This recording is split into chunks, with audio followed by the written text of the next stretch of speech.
Hello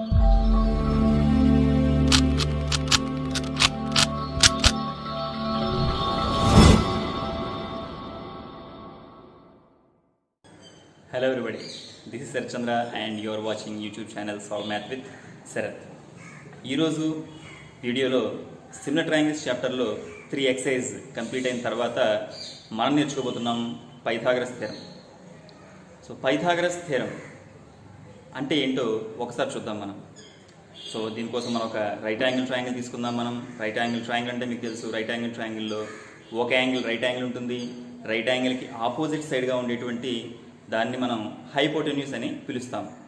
అయితే ఈ Pythagoras theorem అనేటువంటిది ఏం చెప్తుందంటే square of hypotenuse is equal to sum of squares of other two sides. అంటే ఇక్కడ ఏదైతే హైపోటెన్యూస్ ఉందో ఈ హైపోటెన్యూస్ యొక్క స్క్వేర్ చేస్తే వచ్చే వాల్యూ ఏదైతే ఉందో అది మిగిలిన టూ సైడ్స్ని స్క్వేర్ చేసి వాటిని కలిపితే అంటే some of squares of other two sides, that means perpendicular sides చేస్తే వచ్చేటువంటి వాల్యూకి ఈ హైపోటెన్యూస్ స్క్వేర్ అనేటువంటిది ఈక్వల్ అవుతుంది అనే విషయాన్ని చెప్తుంది. సరే, మనకి క్లియర్గా అర్థమవుతోంది ఇది పూర్తిగా ఒక రైట్ యాంగిల్ ట్రయాంగిల్ సంబంధించినటువంటి విషయం. భవిష్యత్తులో రైట్ యాంగిల్ ట్రయాంగిల్ అంటే పైథాగరస్ థియరం, పైథాగరస్ థియరం అంటే రైట్ యాంగిల్ ట్రయాంగిల్ గుర్తుకు వచ్చేంతగా ఈ రెండు ఒకదాంతో ఒకటి పెనవేసుకుపోయి ఉన్నాయన్నమాట. ఈ పైథాగరస్ థియరం అనేది ఎంత ఇంపార్టెంట్ అంటే ఈ పైథాగరస్ థియరం అంటే ఈ రిజల్ట్ని బేస్ చేసుకుని మ్యాథమెటిక్స్ బ్రాంచ్ ట్రిగనామెట్రీ అనేటువంటి డెవలప్ అయింది. కాబట్టి అంత విశేషమైనటువంటి థియరం ఇది. సరే, ఈ hypotenuse square is equal to side square plus side square అని మనం చెప్పుకుంటున్నాం కదా. సో ఇదే రిజల్ట్ని పైథాగరస్ కన్నా 300 ఏళ్ళు పూర్వం మన భారతదేశానికి చెందినటువంటి గణిత శాస్త్రవేత్త బౌధాయన అనేటువంటి ఒక గణిత శాస్త్రవేత్త ఈ రిజల్ట్ని ప్రతిపాదించాడు. అయితే ఆ కాలంలో ఏదైనా ఒక విషయాన్ని కనుక్కున్నప్పుడు ఆ విషయాన్ని సత్యంగా స్వీకరించి అంటే ట్రూగా దాన్ని తీసుకుని ఫ్యాక్ట్గా తీసుకొని దాన్ని ఉపయోగించుకోవడం మాత్రం చేసేవారు, కానీ దానికి ప్రూఫ్ అనేటువంటిది ఇవ్వలేదు వాళ్ళు. అయితే ఎప్పుడైతే పైథాగరస్ అనేటువంటి ఈ మ్యాథమెటిషియన్ దీనికి ప్రూఫ్ ఇచ్చాడో అప్పటి నుంచి దీన్ని పైథాగరస్ థియరంగా పిలవడం మొదలుపెట్టారు. కాబట్టి దీన్ని మొట్టమొదటిగా దీన్ని ప్రతిపాదించింది మాత్రం బౌధాయనుడు, మన భారతదేశానికి చెందినటువంటి బౌధాయనుడు. కాబట్టి దీన్ని మనం బౌధాయన థియరం అని కూడా పిలవచ్చు, అలాగే పైథాగరస్ థియరం అని కూడా పిలవచ్చు. సరే, ఈ థియరం చెప్పుకునే ముందర మనం ఏం చేద్దామంటే రైట్ యాంగిల్ ట్రయాంగిల్ సంబంధించి ఒక ఇంపార్టెంట్ ప్రాపర్టీ ఒకటి చూద్దాం మనం. అయితే ఈ రైట్ యాంగిల్ ట్రయాంగిల్ తీసుకున్నప్పుడు రైట్ యాంగిల్ ట్రయాంగిల్లో ఒక యాంగిల్ రైట్ యాంగిల్ ఉంటుంది, మిగిలిన 2 యాంగిల్స్ కలిపితే 90 డిగ్రీస్ వస్తుంది. ఎందుకంటే 3 యాంగిల్స్ కలిపితే 180 కాబట్టి ఒక యాంగిల్ 90 అయింది, కాబట్టి మిగిలిన 2 యాంగిల్స్ కలిపితే మనకి 90 రావాలి. అందులో ఒక యాంగిల్ తేటా అనుకుందాం మనం. ఒక యాంగిల్ తేటా అనుకుంటే సెకండ్ యాంగిల్ ఎంత అవుతుంది? సో ఈ రెండింటి టోటల్ 90 కాబట్టి ఒకటి తేటా అయిందంటే సెకండ్ దాని value total minus first value, that means 90 minus తేటా అవుతుంది. అంటే ఈ రెండు కూడా ఒకదానికొకటి కాంప్లిమెంటరీ యాంగిల్స్ అనమాట. కాంప్లిమెంటరీ యాంగిల్స్ అంటే ఏ 2 యాంగిల్స్ని అయితే కలుపుతామో అప్పుడు ఆన్సర్ 90 డిగ్రీస్ వస్తుందో వాటి మనం కాంప్లిమెంటరీ యాంగిల్స్ అని పిలుస్తాం. కాబట్టి ప్రతి రైట్ యాంగిల్ ట్రయాంగిల్లో ఈ 2 యాంగిల్స్ అంటే అదర్ దాన్ రైట్ యాంగిల్ అంటే లంబకోణం తప్ప మిగిలిన 2 కోణాలు కూడా కాంప్లిమెంటరీ యాంగిల్స్ అవుతాయన్నమాట. అంటే రెండింటిని కలిపితే 90 డిగ్రీస్ వస్తాయన్నమాట. ఇప్పుడు ఏం చేద్దామంటే ఈ రైట్ యాంగిల్ ట్రయాంగిల్లో మనం రైట్ యాంగిల్ నుంచి దానికి ఆపోజిట్ సైడ్ అయినటువంటి హైపోటెన్యూస్ మీదకి మనం ఒక పర్పెండిక్యులర్ డ్రా చేద్దాం. అది బీడీ అనుకుందాం మనం. ఇప్పుడు బీడీ ఏం చేసింది, ఈ టోటల్ రైట్ యాంగిల్ ట్రయాంగిల్ని అంటే ఏబీసీ రైట్ యాంగిల్ ట్రయాంగిల్ని 2 పార్ట్స్గా డివైడ్ చేసింది. First one is triangle ABD and second one is triangle BCD. So ABD and BCD triangles చూసినప్పుడు మనకి ఏబీడీ ట్రయాంగిల్ చూస్తే ఫస్ట్ అందులో మనకి ఏ దగ్గర 90 మైనస్ థీటా డిగ్రీస్ యాంగిల్ ఉంది. సో ఏబీడీ ట్రయాంగిల్లో ఏ దగ్గర 90 మైనస్ థీటా ఉంది, డి దగ్గర 90 ఉంది, కాబట్టి థర్డ్ యాంగిల్ బి దగ్గర థీటా యాంగిల్ ఉంటుంది. మరి బీసీడీ ట్రయాంగిల్ చూసినప్పుడు బీసీడీ ట్రయాంగిల్లో డి దగ్గర 90 ఉంది, సి దగ్గర థీటా యాంగిల్ ఉంది. మరి బి దగ్గర ఇది థీటా అయితే ఇది 90 మైనస్ థీటా అవుతుంది. సో టోటల్గా మనం 3 ట్రయాంగిల్స్ని చూసినప్పుడు ఈ 3 ట్రయాంగిల్స్లో కూడా మనకి థీటా యాంగిల్ ఉంది, 90 మైనస్ థీటా యాంగిల్ ఉంది, 90 డిగ్రీస్ యాంగిల్ ఉంది. కాబట్టి యాంగిల్ సిమిలారిటీ ప్రకారం టోటల్ 3 ట్రయాంగిల్స్ కూడా మనకి ఏమవుతాయంటే సిమిలర్ అవుతాయి ఒకదానికొకటి. ఇదే సిమిలారిటీ ప్రాపర్టీని యూజ్ చేసి మనం ఈరోజు పైథాగరస్ థియరం మనం ప్రూవ్ చేయబోతున్నాం. పైథాగరస్ థియరంకి number of proofs more than 100 proofs ఉన్నాయని చెప్తారు. అయితే ప్రజెంట్ మనం సిమిలర్ ట్రయాంగిల్స్ చాప్టర్లో ఉన్నాం కాబట్టి సిమిలారిటీ ప్రాపర్టీస్ని యూజ్ చేసి మనం పైథాగరస్ థియరాన్ని ప్రూవ్ చేద్దాం. సో పైథాగరస్ థియరం స్టేట్మెంట్ చూద్దాం మనం first. So in a right triangle or right angle triangle square of hypotenuse is equal to sum of squares of other two sides. కాబట్టి ఒక right angle triangle తీసుకుందాం మనం. ABC right angle triangle తీసుకుందాం. ABC right angle ట్రయాంగిల్లో B దగ్గర మనకి right angle ఉంది. In triangle ABC angle B is equal to 90 degrees. ఇది మనకి గివెన్ అనమాట. మరి ఏం ప్రూవ్ చేయాలి మనం? సో బీకి ఆపోజిట్గా ఉన్న సైడ్ హైపోటెన్యూస్ ఏసీ అవుతుంది కాబట్టి AC square is equal to AB square plus BC square అవుతుందని ప్రూవ్ చేయాలి మనం. That means we have to prove result to prove is AC square is equal to AB square plus BC square అవుతుంది అనమాట. మరి దీనికోసం ఏం చేద్దామంటే ఇందాక మనం ఒక రిజల్ట్ చెప్పుకున్నట్టుగా బి నుంచి దాని ఆపోజిట్ సైడ్ అంటే హైపోటెన్యూస్ మీదకి మనం ఒక పర్పెండిక్యులర్ లైన్ డ్రా చేద్దాము. So draw BD perpendicular to AC. ఇది మనకి కన్స్ట్రక్షన్ అవుతుంది. సో ప్రూఫ్ విషయానికి వస్తే సింపుల్ వన్. ఇందాక ఆల్రెడీ మనం ప్రూఫ్ ఎలా చేయాలంటే విషయం, ఈ 3 ట్రయాంగిల్స్ ఒకదానికొకటి ఎలా సిమిలర్ అవుతాయనే విషయం మనం ఆల్రెడీ చెప్పుకున్న విషయమే కాబట్టి మనం ఈ ప్రూఫ్ని ఇప్పుడు చాలా సింపుల్గా చెప్పేసుకోవచ్చు. సో ఇప్పుడు మనం 2 ట్రయాంగిల్స్ తీసుకుందాం. First one is given triangle ABC and second one is first triangle ABD, first right angle triangle when it is divided by BD. So ఈ 2 ట్రయాంగిల్స్ తీసుకుంటే ఈ 2 ట్రయాంగిల్స్ మీరు చూసినట్టయితే ఈ 2 ట్రయాంగిల్స్లో θ డిగ్రీస్ యాంగిల్ ఉంది, 90 - θ ఉంది. By angle similarity triangle ABC ఈ similar to triangle ADB. ఇప్పుడు మనం ఏం చేద్దామంటే కరెస్పాండింగ్ సైడ్స్ రేషియో రాద్దాం.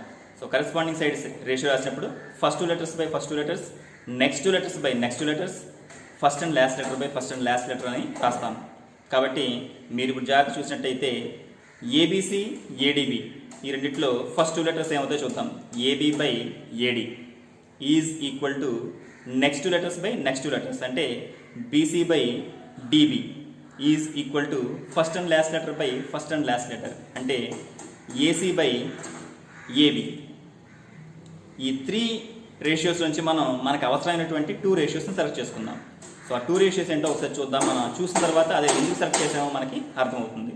సో ఆ 2 రేషియోస్ ఏంటంటే AB by AD is equal to AC by AB. So ఇవి ఎందుకు సెలెక్ట్ చేసుకున్నాం మనం? ఇందులో మీరు చూసినట్టయితే ఏబీ అనే ఒక కామన్ సైడ్ ఉంది. సో ఇప్పుడు మనం వీటి క్రాస్ మల్టిప్లై చేసినప్పుడు ఏమవుతుందంటే AB square is equal to AD into AC అవుతుంది. సో ఎందుకు దీన్ని సెలెక్ట్ చేసిన విషయం ఇప్పుడు మీకు అర్థమైపోయి ఉంటుంది. ఏబీ స్క్వేర్ రావడం కోసం మనం సెలెక్ట్ చేసాం కాబట్టి ఏబీ స్క్వేర్ రావాలి కాబట్టి ఏబీ ఒకటి న్యూమరేటర్లో ఒక డినామినేటర్లో ఉన్నటువంటి 2 రేషియోస్ మనం సెలెక్ట్ చేసుకున్నాం అనమాట. అది దీన్ని మనం ఫస్ట్ ఈక్వేషన్ ఇచ్చేద్దాం మనం. నెక్స్ట్ ఈసారి ఏం చేద్దామంటే సో గివెన్ ట్రయాంగిల్ ఏబీసీ తీసుకుందాం. అలాగే ఈసారి సెకండ్ ట్రయాంగిల్ బీడీసీ తీసుకుందాం.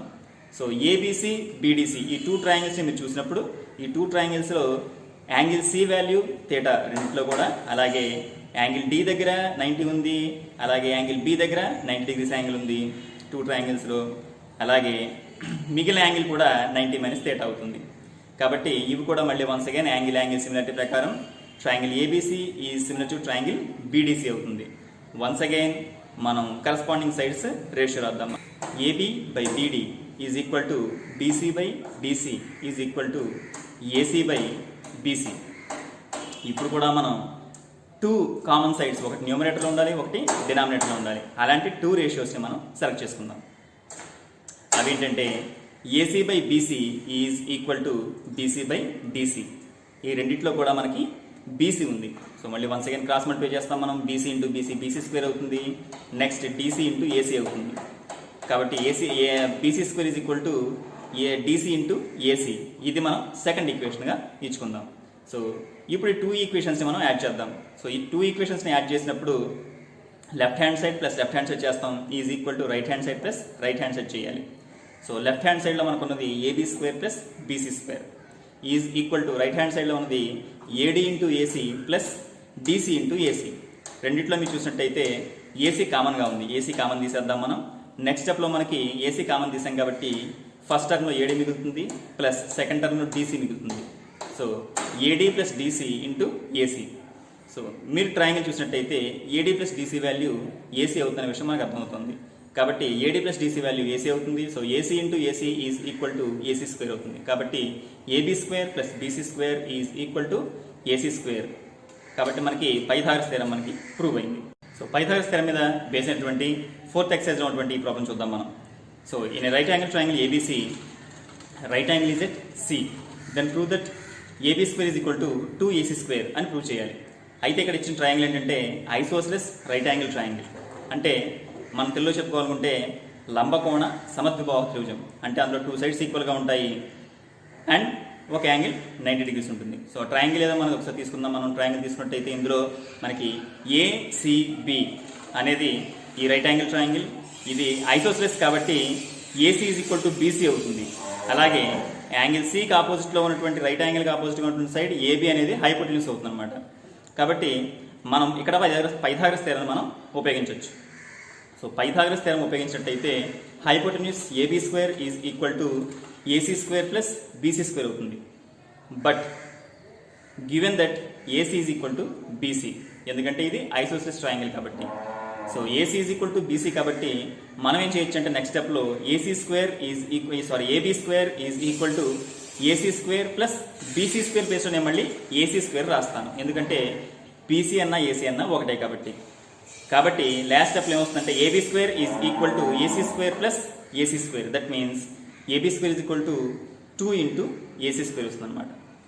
సో అది పైథాగరస్ థియరం యొక్క ఒక సింపుల్ అప్లికేషన్. అది ఒక ఐసోసెలస్ రైట్ యాంగిల్ ట్రయాంగిల్ అనమాట. సో నెక్స్ట్ మనం ఇంకొక ప్రాబ్లం చూద్దాం. సో ఈ ప్రాబ్లం మీరు చూసినట్టయితే ఈ ప్రాబ్లంలో ఒక పోల్ ఉంది, దాని హైట్ 18 meters. అలాగే దానికి కట్టినటువంటి ఒక వైర్, దాని లెంత్ 24 meters. సో ఈ 24 meters ఉన్నటువంటి ఈ వైర్ని ఒక స్టేక్ అంటే ఒక హుక్ సహాయంతో మనం గ్రౌండ్లో మనం దాన్ని టైట్గా లాగి పాతినట్టయితే ఈ బేస్ ఆఫ్ ద పోల్కి అది గ్రౌండ్లో ఎక్కడైతే దాన్ని పాతారో ఆ ప్లేస్కి మధ్య ఉన్న డిస్టెన్స్ ఎంత ఉంటుంది అని మనల్ని అడగడం జరిగింది. సో దీనికోసం మన ఇక్కడ రైట్ యాంగిల్ ట్రయాంగిల్ సో ఇందులో ఏబి అనేటువంటిది హైట్ ఆఫ్ ద పోల్ అవుతుంది, that is 18 meters. And AC is called length of wire and AC represents length of wire, that is 24 meters. మనకు అనుకోవాల్సింది బీసీ ఫైండ్ అవుట్ చేయాలి. So మనకు క్లియర్గా అర్థమవుతుంది pole ఎప్పుడు కూడా పర్పెండిక్యులర్గా నిలబెడతారు కాబట్టి బి దగ్గర 90 degrees యాంగిల్ ఉంటుంది. సో బి 90 అయిందంటే ఏసీ ఏమవుతుందంటే హైపోటెన్యూస్ అవుతుంది. So Pythagoras theorem, so AB square plus BC square is equal to AC square. ఇందులో మనకి తెలిసిన వాల్యూని సబ్స్టిట్యూట్ చేద్దాం మనం. సో ఏబీ వాల్యూ మనకి తెలుసు, అదేంటంటే 18 square ప్లస్ బీసీ వాల్యూ మనకు తెలియదు కాబట్టి BC square is equal to AC square 24 square అవుతుంది. So 18 square is 324 plus BC square is equal to 24 square is 576. మనకి బీసీ స్క్వేర్ కావాలి. బీసీ స్క్వేర్ నుంచి 324ని మనం అదర్ సైడ్ ట్రాన్స్పోజ్ చేసినట్టయితే BC square is equal to 576 minus 324. So తీసేసినట్టయితే BC square is equal 252. So BC is equal to స్క్వేర్ని అటు side transpose చేస్తే రూట్ ఆఫ్ 252 అవుతుంది. సో 252కి మనం స్క్వేర్ రూట్ ఫైండ్ అవుట్ చేయాలి. దీనికోసం మనం ఏం చేద్దామంటే 252ని మనం ప్రైమ్ ఫ్యాక్టరేషన్ చేద్దాం. ప్రైమ్ ఫ్యాక్టరేషన్ ఇచ్చినప్పుడు 252లో ఉన్నటువంటి ఫ్యాక్టర్స్ మనం వరుసగా రాసినట్టయితే సో 252లో 126 times క్యాన్సిల్ అవుతుంది, 126లో 63 times క్యాన్సిల్ అవుతుంది, 63లో 2 క్యాన్సిల్ అవుతుంది కాబట్టి 3తో ట్రై చేస్తాం మనం ఈసారి. సో 3 63లో 21 times, మరలా 3 21లో 7 times క్యాన్సిల్ అవుతుంది. దట్ మీన్స్ 252లో ఉన్నటువంటి ప్రైమ్ ఫ్యాక్టర్స్ ఏంటంటే so root of 2 into 2 into 3 into 3 into 7. ఇందులో మనం రూట్ ఫైండ్ అవుట్ చేసినప్పుడు ఇందులోంచి మనం ఏం చేస్తామంటే పేర్లోంచి మనం ఒక ఫ్యాక్టర్ మాత్రం తీసుకుంటాం. కాబట్టి 2 2s లోంచి ఒక 2 రాస్తాం, అలాగే 2 3s లోంచి ఒక 3 తీసుకుంటాం. 7 పేరుగా లేదు, సింగిల్ ఉంది కాబట్టి దాన్ని మనం రూట్ 7 అని రాసుకుంటాం. That means BC is equal to 2 into 3 6 root 7 meters అవుతుంది అనమాట. కాబట్టి అంత దూరంలో ఈ వైర్ని గ్రౌండ్లో పాదినట్టయితే అప్పుడు ఈ పోల్ ఎరెక్ట్ అయ్యి 90 degrees యాంగిల్లో నిలబడుతుంది అనమాట. ఓకే, ఇప్పుడు ఈ ప్రాబ్లం చూసినట్టయితే ఇందులో మనకి 2 poles ఉన్నాయి. అవి ఏంటంటే first one is AB 6 meters height ఉన్నటువంటిది, second one is CD 11 meters height ఉన్నటువంటిది. ఈ రెండు కూడా గ్రౌండ్ మీద నుంచి 12 meters డిస్టెన్స్లో ఉన్నాయి. అయితే మనం ఫైండ్ అవుట్ చేయాల్సిన విషయం ఏంటంటే దీని టాప్ ఏ నుంచి సెకండ్ పోల్ హైట్ సిడి మీదకి ఎంత డిస్టెన్స్ ఉంటుందో మనం ఫైండ్ అవుట్ చేయాలి. సో దీనికోసం మనం ఏం చేద్దామంటే బేస్ ఏదైతే ఉందో బీడీకి ప్యారలల్గా మనం ఏ నుంచి సిడి మీదకి ఒక ప్యారలైన్ డ్రా చేద్దాం మనం. అంటే సిడి మీదకి ఒక పర్పెండిక్యులర్ లైన్ అవుతుంది అనమాట. సో బేస్కి ప్యారల్ అంటే వెర్టికల్ లైన్కి మనకి పర్పెండిక్యులర్ డ్రా చేసినట్టు అవుతుంది అనమాట. కాబట్టి దీన్ని మనం ఏఈ అని పిలుద్దాం. So BD value AE value రెండు ఈక్వల్గా ఉంటాయి.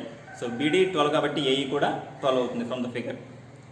అలాగే డిఈ వాల్యూ 6 అవుతుంది. ఎందుకంటే మనకు చూసినట్టయితే ఏఈడిబి అనేది ఒక రెక్టాంగిల్ అవుతుంది.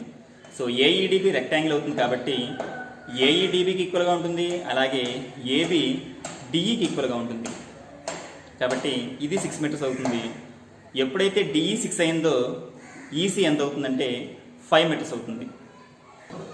ఇప్పుడు మనం ఏం చేద్దామంటే ఏఈసి రైట్ యాంగిల్ ట్రయాంగిల్ తీసుకుందాం. So AEC right angle triangle తీసుకున్నప్పుడు ఏఈసి రైట్ యాంగిల్ ట్రయాంగిల్లో మనకు తెలిసిన వాల్యూస్ అని చూద్దాం. ఇందులో మనకు తెలిసిన వాల్యూస్ ఏఈ వాల్యూ 12 మీటర్స్ తెలుసు. అలాగే ఈసీ వాల్యూ 5 మీటర్స్ తెలుసు. మనకు కావాల్సింది ఏసీ. కాబట్టి AC square is equal to AE square plus EC square. అంటే 12 square plus 5 square. That means 144 plus 5 into 5 25. So AC square is equal to 144 plus 25 is equal to 169 అవుతుంది. AC స్క్వేర్లో స్క్వేర్ని transpose చేసినట్టయితే root of 169 13 into 13 కాబట్టి AC value 13 metres అవుతుంది అనమాట. కాబట్టి so distance between their tops of 2 poles is 13 meters. Video మీకు నచ్చినట్టయితే like చేయండి. అలాగే ఈ ఛానల్ ఎప్పటిదాకా మీరు సబ్స్క్రైబ్ చేసుకోకపోయినట్టయితే సబ్స్క్రైబ్ చేయండి. నేను అప్లోడ్ చేసేటువంటి వీడియోస్ యొక్క లేటెస్ట్ ఇన్ఫర్మేషన్ మీకు తెలియడం కోసం, అలాగే సబ్జెక్ట్లో మీరు ఎప్పుడూ అప్డేట్గా ఉండడం కోసం బెల్ ఐకాన్ ప్రెస్ చేయండి. సో మరొక వీడియోలో మరికొన్ని ప్రాబ్లమ్స్ తోటి మనం కలుద్దాం.